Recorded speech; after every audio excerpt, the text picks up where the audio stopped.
Dito na tayo, guys. Let's go. Let's go. Tama natin si Mama. Si Mama E. Okay. I'm gonna bring you to In-N-Out here in Burbank. So weird. I'm wearing my jacket. Good thing it's not too cold, but gusto ko lang. Kasi nalabas yung tiyan ko eh. Malamig siya, so might as well mag-jacket. So guys, ito na siya. Pasok tayo, guys. Sama si Mama E. In-N-Out! Yeah!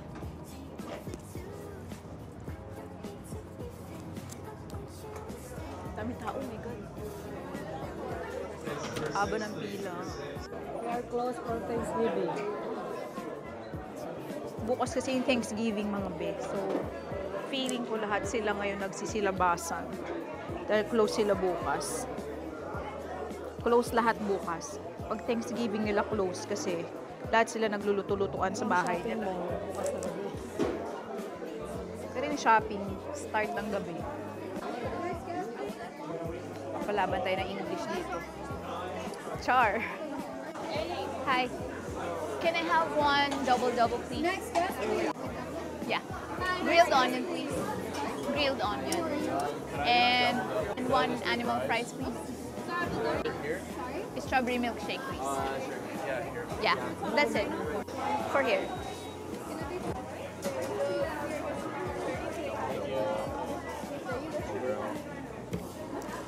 Ooh, naka-order na tayo. Ganda ni ate. Parang artista. Thank you. So next is, hintayin natin yung order natin dito sa gilid. So ito na siya, guys. Number 31 tayo.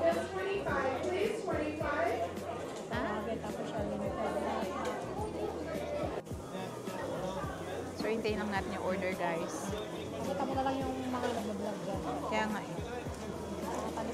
So guys, ganyan no. Kasi ako nagsasoft drinks kanina. Hindi kasi ako mahilig mag-soft drinks, guys. So, ang in-order ko is strawberry milkshake. Pero dito sa US, lahat unlimited yung mga drinks nila. So, pag naubos, pwede ka ulit mag-refill ng libre. Tapos malalaki yung mga baso, guys.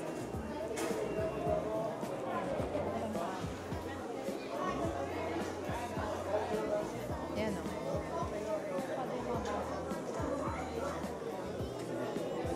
Yung small nila, guys, pang large, pang XL na sa Philippines. So, ganun siya. So, pag hindi ka talaga mag-control sa kinakain mo dito, talagang jojobis ka, be.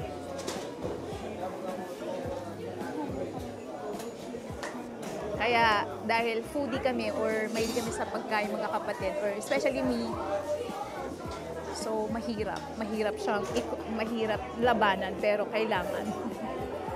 So, hintayin lang natin yung order namin.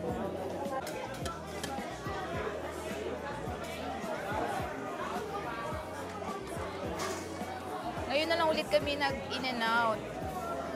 Tapos kukuha tayo ng jalapeno dahil I love spicy.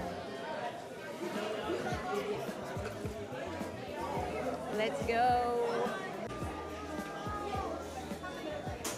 So guys. Anyways, I just wanna share that this is our favorite food here in the US. In-N-Out. Pag nasa Pilipinas ka, Jollibee. Pero ito. It's not. So, ito na siya, guys. Kung sabihin ko kaya, animal fries sabi ko eh. Sabihin ko naman yun. Fail. Sabihin ko sa kanya. Sabihin mo, animal fries order ko. Pagkita mo yung resibo. Pinuha na eh. Sabihin mo sa kanya. Pwede naman eh. Sabihin mo nga, mama. Sabihin mo ikaw na. Sabihin mo sa kanya. Guys, ito na yung double-double which is ito yung pinaka-importante. Ano bang number mo? Ayan. Ano papalit? 31. 31. So guys, ito na! Let's try the first bite. So, dalawang patty, dalawang cheese.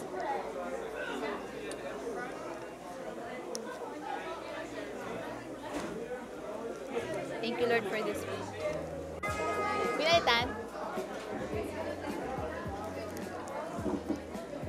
Pwede yun, kamay sila eh.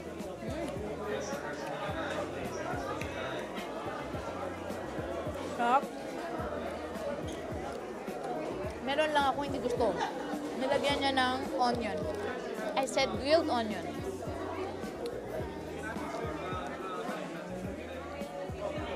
Ah?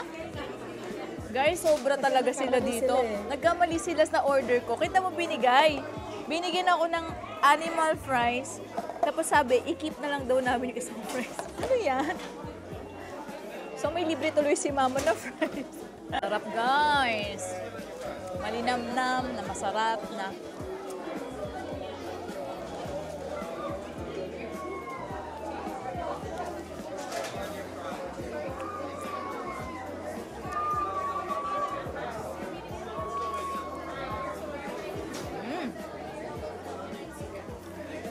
Tapos ito yung animal fries guys. Na nilalantakan na ni mama.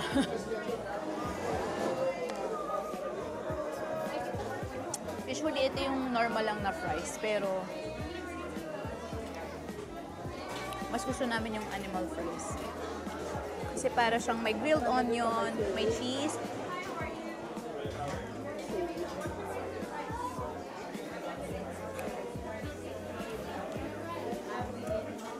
Jalapeno. Yes, number 34, 39, and 44.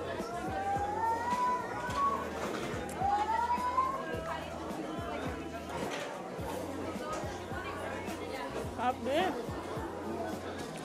Tapos may milkshake pa. Ang grab.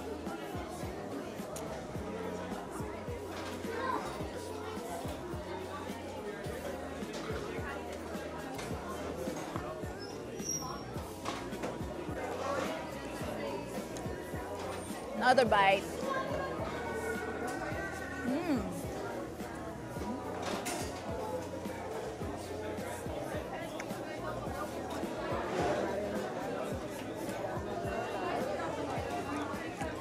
Yaman na to, no? Hindi sila naubusan ng customer. Imagine guys, 10 years ago, kumakain na kami ng ganito dito. Tapos ngayon, na bumalik kami sa US, patok pa rin siya.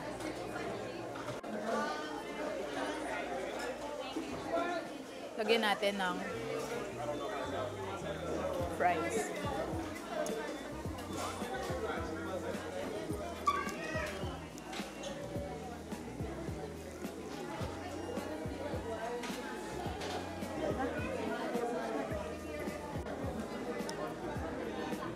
Comment down below guys kung na-try nyo na to. At ano pa yung mga favorite nyong kainan dito sa LA. Pero malapit na kami umuwi sa Philippines this December. So, kita-kita tayo guys! Sa Philippines naman, ang gusto kong imukbang is mangga at alamang.